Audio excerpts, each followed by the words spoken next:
Damos comienzo a un nuevo programa.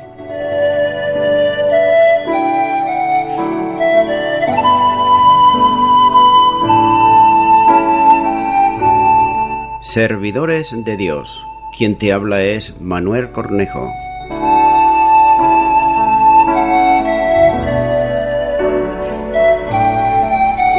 Este es un programa que está respaldado por la Iglesia Evangélica Misión Evangélica de Cataluña.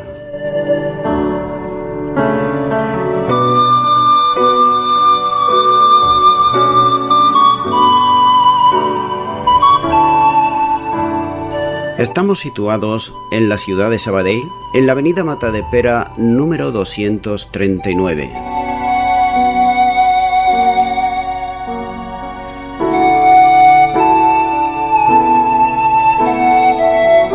Antes de dar introducción a la palabra de Dios, estaremos poniendo una alabanza.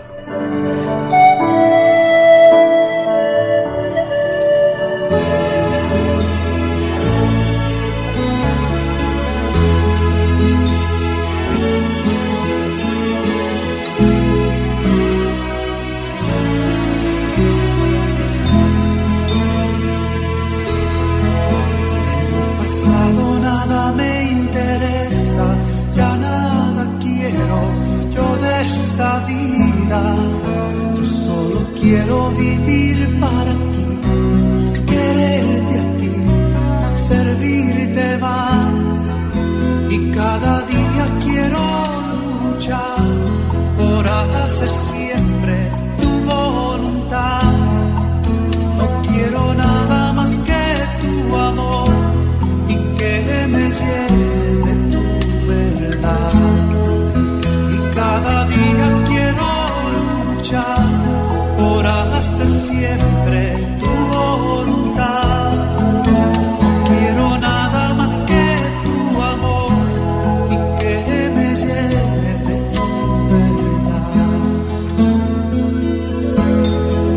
En esta vida todo es pasajero, todo es mentira y falsedad. Solo el amor de Cristo es verdadero, solo Él nos puede dar la libertad. Y cada día quiero luchar por hacer siempre tu voluntad. No quiero nada más que tu amor y que me llenes de tu verdad.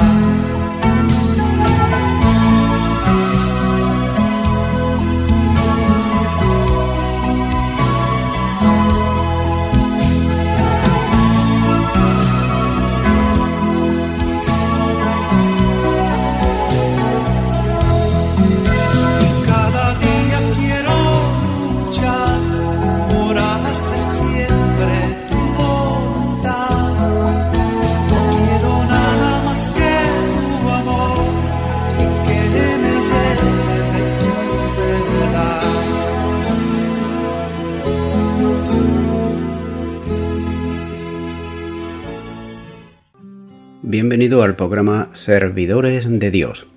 En esta ocasión comparto la palabra de Dios en Romanos capítulo 16 y continúo con esta galería de hermanos y hermanas que nos está mostrando aquí el apóstol Pablo que sirvieron al Señor. En esta ocasión será Romanos 16 versículo 6 donde dice la palabra de Dios: Saluda a María, la cual ha trabajado mucho entre vosotros. Poco se nos dice de esta hermana María, excepto que ella trabajó mucho para Pablo y sus compañeros, o para la iglesia de Roma. El significado del término griego es que ella trabajaba mucho y se afanó diligentemente, es decir, que María era una persona diligente en cuanto a las cosas de Dios. No era una persona que se hacía la sorda ni la remolona, sino todo lo contrario. Y ella era diligente hasta el agotamiento y la extenuación. Muchos creyentes trabajan muy duro por la causa de Cristo, y esto muchas veces pasa inadvertido a los ojos humanos, desapercibido y ignorado por los hombres.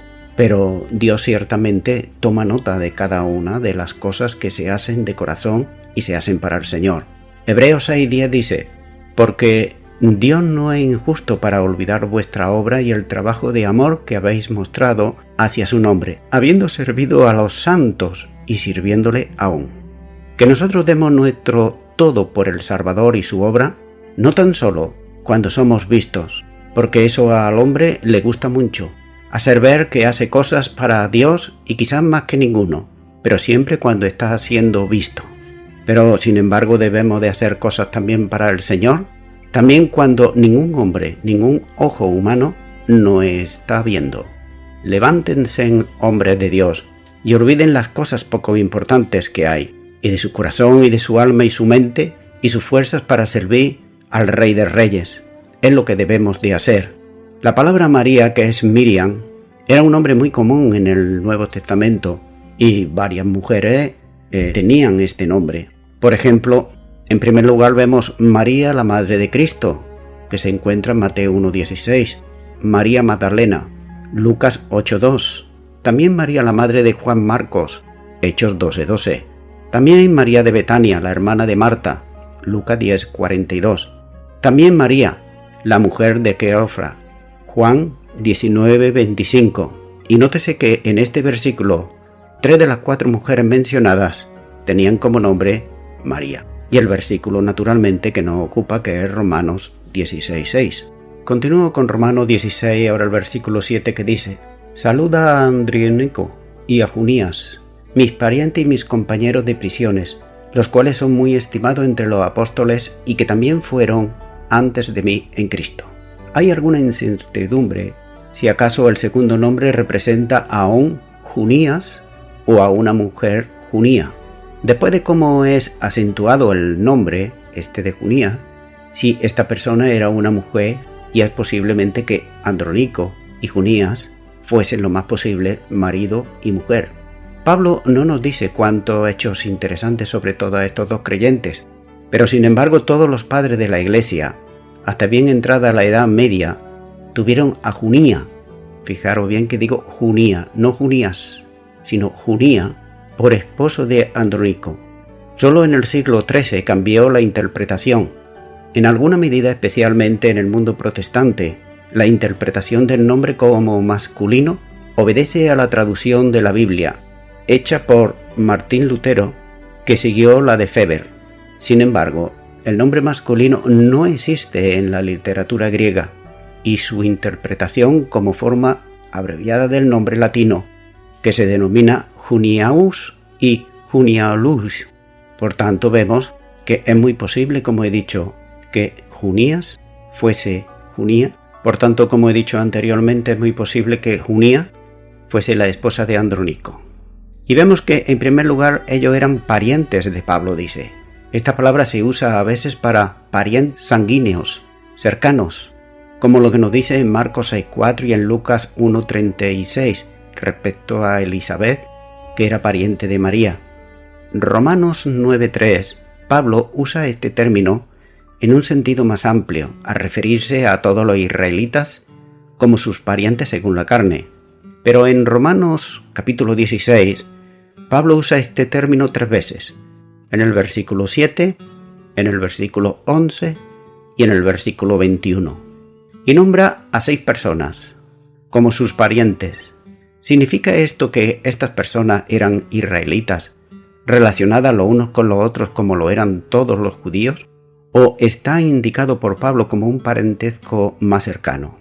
Parece inusual que Pablo, originalmente de Tarso, tuviera 6 parientes cercanos en Roma, que fueran todos creyentes, de modo que es mejor entender este término en un sentido más amplio. Pablo no saludaba a todos los judíos como sus parientes, porque en el versículo 3, Priscila y Aquila son judíos, pero Pablo no les llama parientes. Si el término aquí se refiere al hecho de que estas 6 personas son israelitas, entonces es interesante que cuando Pablo saluda a la iglesia, él hace mención especial de algunos israelitas que estaban en la iglesia. Esto puede tener relación con Gálatas 6:16, donde Pablo hace una mención especial de un grupo que él llama el Israel de Dios. El Israel que pertenece a Dios. El Israel de Dios, como he dicho, no se refiere a creyentes gentiles, Los gentiles nunca son llamados israelitas en la Escritura, sino a creyentes judíos que son judíos. El segundo punto que vemos aquí en cuanto a este posible matrimonio es que ellos eran compañeros de prisión con Pablo. El libro de Romanos fue escrito antes del primer y el segundo encarcelamiento de Pablo en Roma, pero de acuerdo con 2 de Corintios 6:5 y capítulo 11 y versículo 23, Pablo estuvo a menudo en prisión y Andrónico y Junía tenía que haber compartido la aflicción de Pablo durante uno de esos encarcelamientos. En tercer lugar, vemos, en cuanto a este matrimonio, que ellos eran muy estimados entre los apóstoles. Esto puede entenderse en una de dos maneras. Primero, ellos eran apóstoles de reputación especial, es decir, se destacaban entre los apóstoles. La palabra apóstol significa uno que es enviado, por tanto uno que es enviado es un apóstol. Pero hay apóstoles que son de parte de Cristo, que son muy diferentes. Apóstoles puede ser cualquier persona que lleve un mensaje o que lleve cualquier cosa, es un enviado, que lleva un mensaje o lleva cualquier otra cosa de cualquier índole. Si este es el significado de Pablo, entonces está usando el término apóstol en un sentido no técnico, o sea, de cualquiera que es enviado en una misión. Lo está usando simplemente ahí, Pablo, sin darle más significado ni más cosa. En segundo lugar, vemos que los apóstoles tomaron nota de ellos. Este es el significado más probable, puesto que estos dos creyentes vinieron a Cristo antes que Pablo. Ellos probablemente eran de la cercanía de Jerusalén y eran conocidos por los apóstoles y tenían un excelente testimonio delante de ellos. Y qué bueno es guardar el testimonio, no solamente delante de los líderes de la iglesia, sino también delante de todos los hombres. En cuarto lugar, vemos que ellos fueron en Cristo antes que Pablo. Ellos vinieron a Cristo antes que Pablo, como he dicho. En Hechos capítulo 9 nos lo muestra ahí bien claro. En años espirituales, ellos, este matrimonio, eran mayores que Pablo. Sin embargo, Pablo era más pequeño espiritualmente en cuanto a años de conversión en Cristo Jesús. Y esto muchas veces se puede tomar de distintas maneras, porque hay personas que pueden llevar 30 años de creyentes y parece que lleven 3. Y hay personas que llevan 3 y parece que llevan 30. Es según la madurez espiritual de cada uno lo que cuenta. Continúo ahora con Romanos 16:8, donde dice: saluda a Amplías, amado mío en el Señor. El nombre Amplías significa ensanchado. Era un hombre común entre los esclavos. Amplías era posiblemente un esclavo en la iglesia de Roma, pero era amado por el apóstol Pablo. Los creyentes tenemos un maravilloso vínculo en Cristo Jesús, sin importar nuestro estado en la vida o nuestra posición social. En Cristo somos uno. El Evangelio pone a todos los creyentes al mismo nivel, sea amo, sea rico, o sea pobre, o sea esclavo. Todos somos siervos de nuestro amo, es decir, el Señor Jesucristo. Colosenses 3, 23 y 24 dice: y todo lo que hagáis, hacedlo de corazón, como para el Señor y no para los hombres, sabiendo que de Él recibiréis la recompensa de la herencia, porque a Cristo, al Señor, servís. Amplías puede haber sido un esclavo, pero para Pablo, él era muy querido en Cristo Jesús. En la iglesia del Nuevo Testamento, el énfasis era sobre la espiritualidad del hombre y su andar con el Señor Jesucristo, no sobre su condición o su estatus social. Es decir, se miraba y se evaluaba según él caminaba en santidad delante de Dios. Por ejemplo, en primera de Timoteo capítulo 3, un hombre no queda descalificado para ser anciano o diácono por ser un esclavo. No lo muestra ahí bien claro. No se menciona nada semejante. Esto abre el camino a la fascinante posibilidad de que un esclavo pueda ser responsable de una asamblea o de una iglesia local de creyentes y que su amo, creyente, tuviera que estar en sumisión a él en la asamblea. En cambio, fuera de la asamblea, el esclavo creyente estaría sometido a su amo creyente. Uno recuerda los días de William Carey, en la India, cuando la gente estaba esclavizada por su estricto sistema de castas.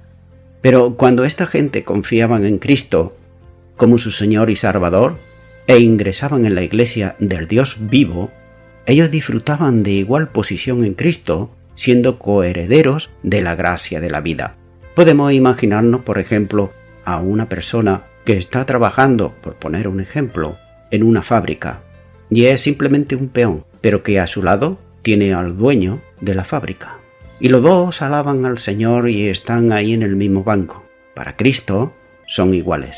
Gálatas 3:28 dice: ya no hay judío ni griego, no hay esclavo ni libre, no hay varón ni mujer, porque todos vosotros sois uno en Cristo Jesús. Continúo mostrando aquí estos siervos, muchas veces que no se mencionan nada más que aquí en este lugar en la Biblia, pero que sin embargo fueron, en muchos casos, mano derecha de muchos líderes, y que sin ellos no podrían haber logrado ni poder haber hecho cosas que la Biblia registra que ellos hicieron. Recuerda siempre esto: un general nunca ganará una batalla solo. Necesita de capitanes, de sargentos y un gran número de soldados. Si no, ese general, por muy bueno que sea, no podrá nunca hacer nada. Ahora continúo con Romanos 16:9. Dice: saluda a Urbano, nuestro colaborador en Cristo Jesús, y a Estaquis, amado mío. El saludo está ahora dirigido a otros dos creyentes aquí, varones. El primero tiene por nombre Urbano. Era un nombre de uso común, usado por personas de toda la extracción social, aunque se daba bastante frecuencia entre los esclavos. Significa este nombre, el de Urbano, de la ciudad o de la urbe, y tenía que ver con el uso común de la palabra, con quien era de modales refinados y también cultos.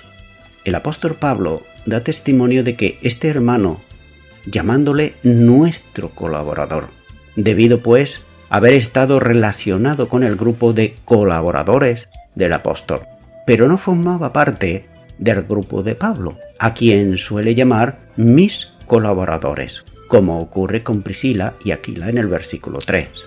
El otro hermano a quien Pablo saluda es Estaquis. Su nombre significa espiga. Es un nombre muy común usado también para esclavos. Nada se sabe de este cristiano, ni se da de él referencia alguno en el saludo, porque tanto tenía que ser una persona muy querida para Pablo, por cuanto le llama amado mío. El amor define el vínculo que hay y la relación que hay entre los cristianos. Por ejemplo, en Juan 13:35 dice la palabra de Dios: en esto conocerán todos que sois mis discípulos, si tuviereis amor los unos con los otros. Y 1 de Juan 4:21 dice: y nosotros tenemos este mandamiento de él: el que ama a Dios, ame también a su hermano. Continúo ahora con Romanos capítulo 16, ahora versículo 10, donde dice: saluda a Apeles, aprobado en Cristo, saluda a los de la casa de Aristóbulo, saluda a Apeles, nombre griego que se usaba también por los judíos, es decir, que era distinto de uno de otro desconocido aquí en la historia bíblica, este Apeles, pero reconocido por su condición y también por su servicio. Se dice que era aprobado, de valor, reconocido en Cristo Jesús. Por tanto, debía de haber sufrido mucho por el testimonio de Cristo.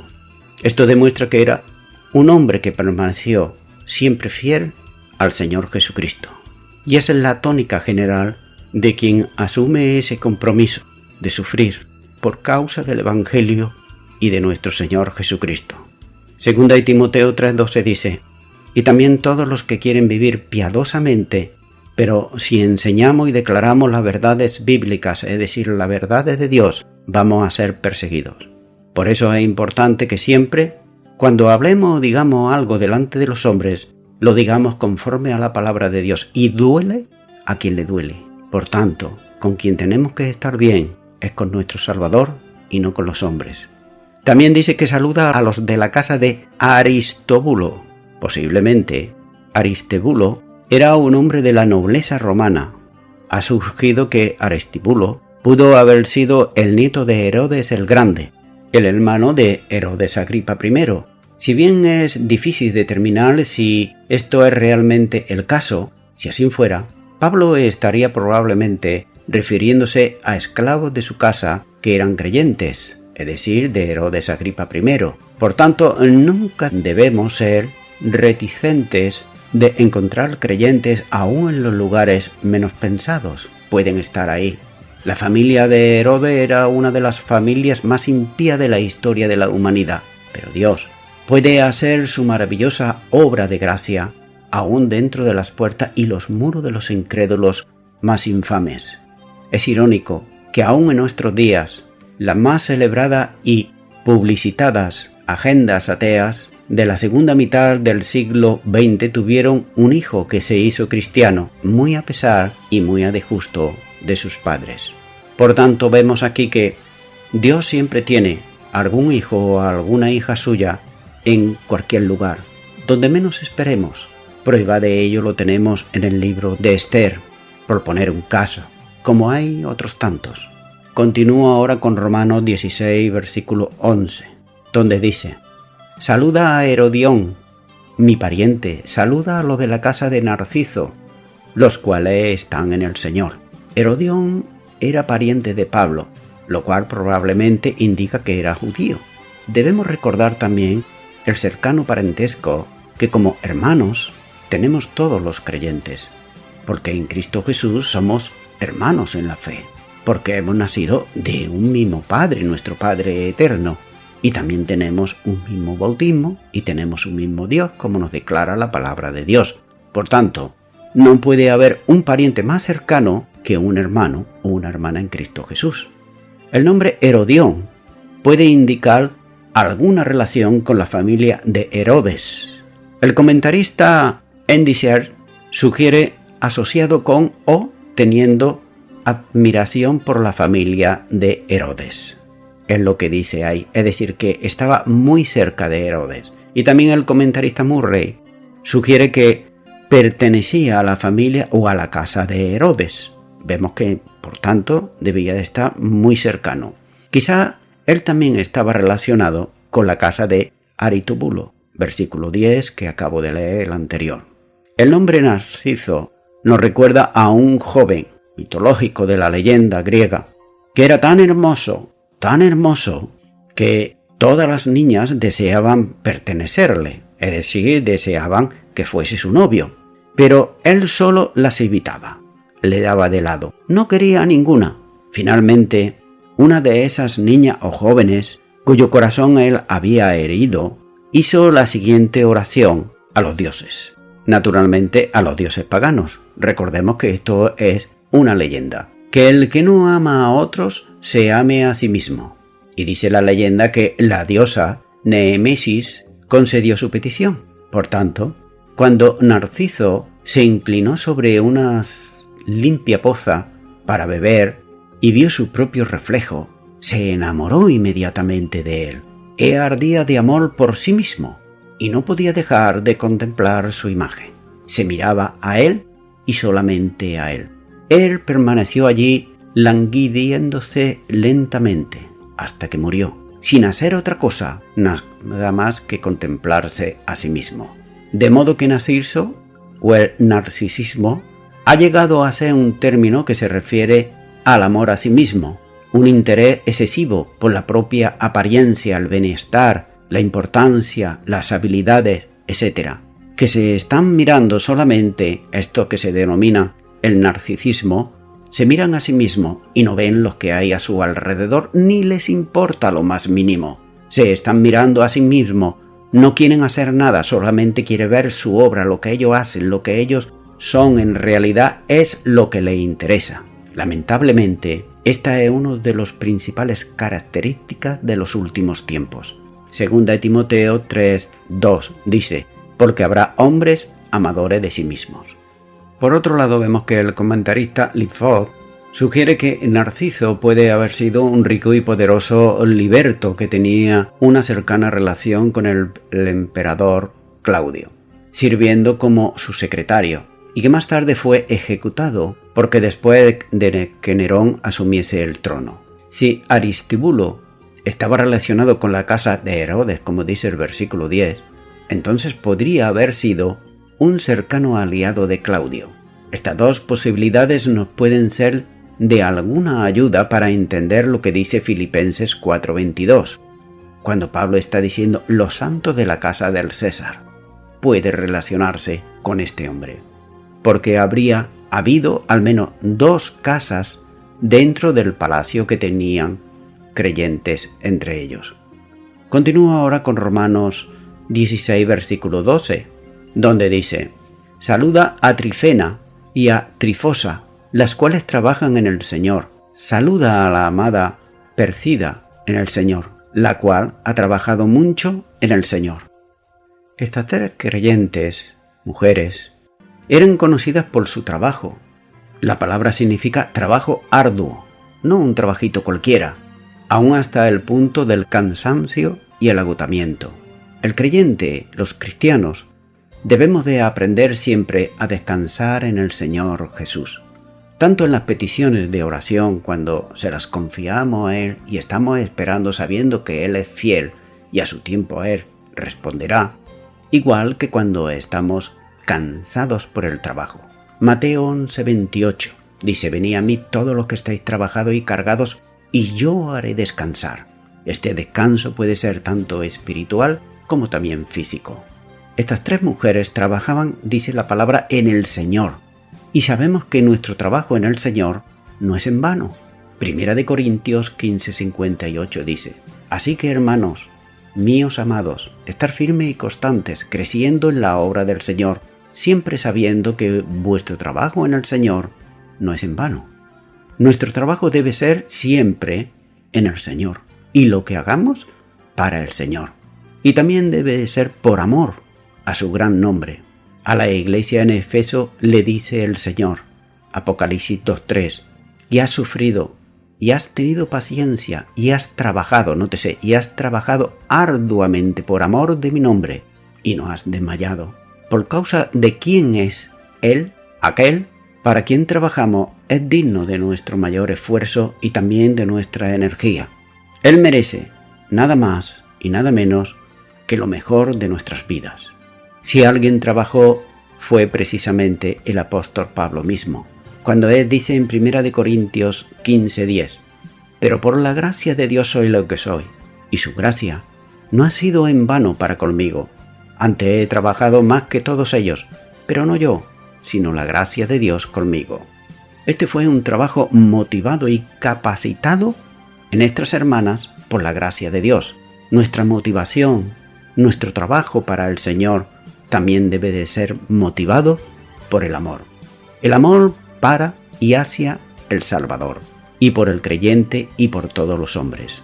Hebreos 6:10 dice: porque Dios no es injusto para olvidar vuestra obra en el trabajo del amor que habéis mostrado hacia su nombre, habiendo servido a los santos y sirviéndole aún.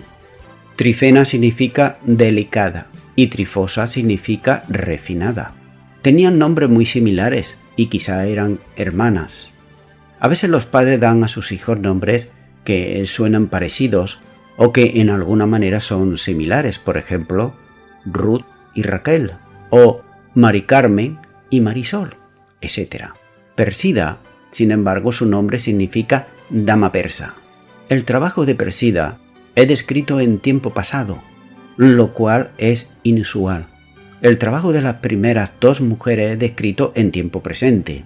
Por tanto, la distinción en el tiempo del verbo indicaría que la fragilidad relacionada con la edad había alcanzado a Persida, de modo que ella no estaba en condiciones de trabajar tan diligentemente como antes, es decir, cuando era joven, cuando estaba bien. Si fuese así, Pablo se preocupa de que su trabajo anterior no pasase al olvido. Es lamentable ver a ciertas personas que se preocupan de otras personas cuando las necesitan tan solo, pero cuando ya no las necesitan, se olvidan de ellas. Es una lección que todos también, por otro lado, debemos de recordar, no solamente aparte de los años que ha servido, sino también que Pablo no se olvidó de ella. Pero también vemos por otro lado cómo Pablo se dirige a ella siendo una mujer. En el versículo 9, Pablo se dirige a Starky, un hombre, como amado mío. pero se refiere a Persida como la amada. Nótese ahí esto porque es muy importante. Es importante ser cuidadosos en estas cosas. No sea que un hombre dé la impresión de ser demasiado familiar con una mujer. ¿Por qué? Porque el diablo siempre está dispuesto a aprovechar cualquier ocasión. No solamente la manera de hablar, sino también cuando el varón o el siervo de Dios se pone a hablar con una mujer a solas. Nunca, jamás debe de hacerlo. Siempre debe de haber otra mujer a su lado, en este caso su esposa. Es recomendable porque no sería ni el primero ni el último que el diablo aprovechó la ocasión. Voy concluyendo con esto. En este capítulo 16 hallamos la despedida de Pablo, más extensa de todos sus escritos, y esto es un reflejo de los sentimientos y el carácter del apóstol Pablo, que no olvidaba a aquellos que estaban trabajando para el Señor. También hallamos una cadena de buenos ejemplos para mi vida, pero también para tu vida, si eres cristiano o cristiana. Es un ejemplo ahí a seguir. Hombres y mujeres anónimos, que ni siquiera, aquí salieron, pero cuántos miles y miles y miles ha habido y hay en el día de hoy, que no van a salir, quizás, en la Biblia, pero que sin embargo Dios está viendo el esfuerzo, el empeño y el trabajo que ellos están haciendo. Fuesen esclavos, fuesen nobles, fuesen de condición alta o fuesen de condición baja. La cuestión que ellos trabajaban todos para un mismo Señor, el Señor Jesucristo, y lo hacían con un ánimo solícito. Estaban siempre preparados para servir al Señor y lo hacían esforzándose al máximo. Sin embargo, qué triste es ver que cuando se trata de servir al Señor, hay cristianos, entre comillas, y yo diría unas comillas muy grandes, que ponen excusas.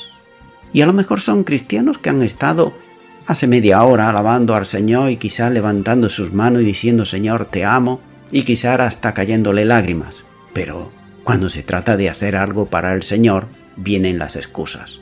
Excusas que todos conocemos, tales como el trabajo, los hijos, la familia, no me encuentro bien. Pero fíjate que muchas veces se ponen estas excusas, pero cuando estamos y tenemos que ir al trabajo secular, qué bien que estamos allí a la hora, y estamos puntuales. Nos puede doler la cabeza, nos puede doler una pierna, un brazo, lo que sea, pero allí estamos, sin excusas. ¿Lo entendemos? Sin excusas. Sin embargo, Señor Jesucristo que dio su vida por nosotros, le ponemos excusas. ¡Qué ingrato es aquel que le pone excusas al Señor! Se llame quien se llame y sea quien sea. La ley del mínimo esfuerzo no debe de estar en el cristiano y la cristiana, ya que todo lo que se siembra, eso mismo, al cabo del tiempo se va a recoger.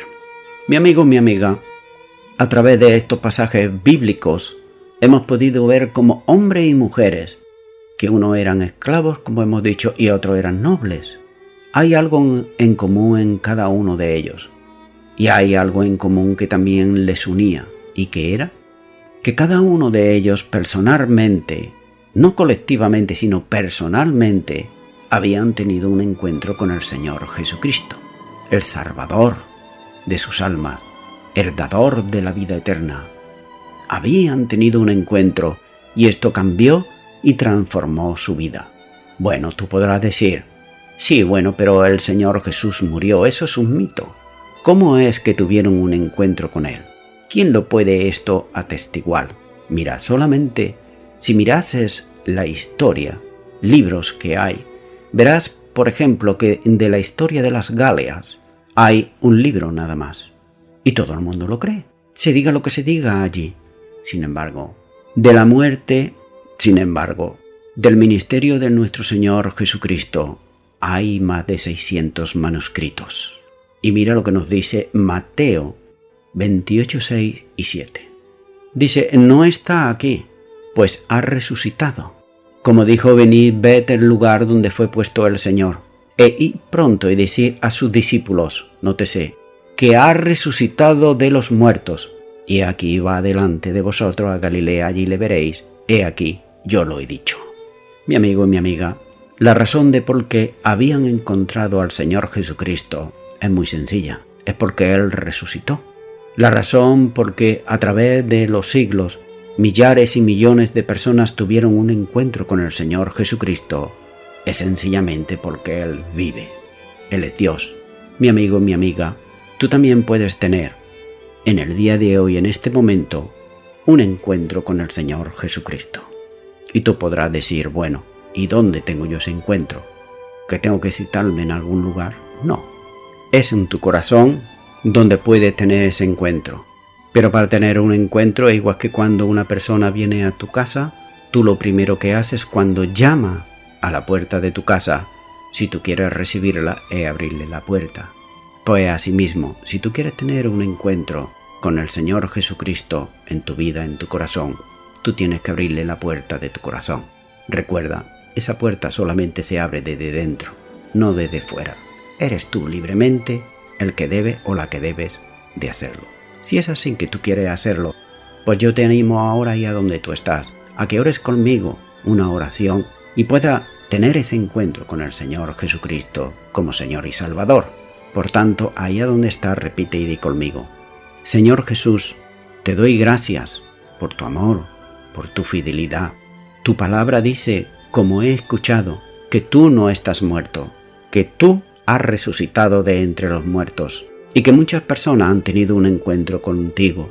Yo también quiero tenerlo, pero primero me arrepiento de todos mis pecados.